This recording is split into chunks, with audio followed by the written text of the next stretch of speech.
A hydraulic lift hoists little Zahra onto a plane. Mama, the little girl cries out, but it's not her mother's hand that reaches out for comfort. It's her aunt's, traveling with her on an evacuation flight from Egypt to the United Arab Emirates. Inside the plane, Zahra and some 50 other critically ill Palestinians from Gaza. Zahra's legs were crushed in an airstrike. Mama, the girl cries again, but her mother is not there, her aunt says, so Mama is what she calls her now. Zahra, too shy or traumatized to speak.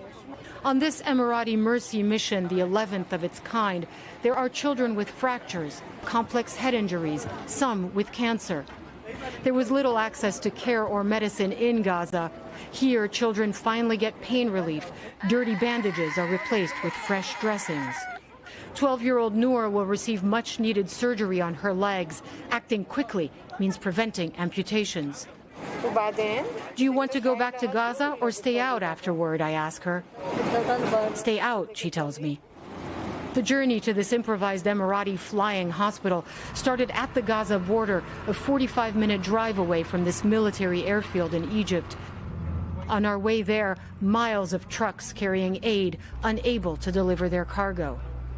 This is the border into Gaza from Egypt. Patients are driven here on Palestinian Red Crescent vehicles. There's a list. Not every name is approved.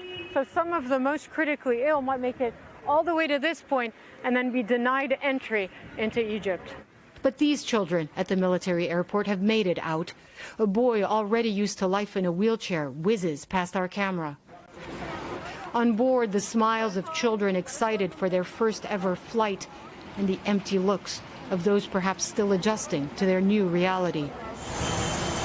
When we reach Abu Dhabi, the last few patients are lowered onto the tarmac, while those able to walk board a bus to the terminal, out of harm's way, at least for now.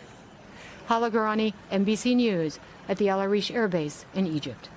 Thanks for watching. Stay updated about breaking news and top stories on the NBC News app or follow us on social media.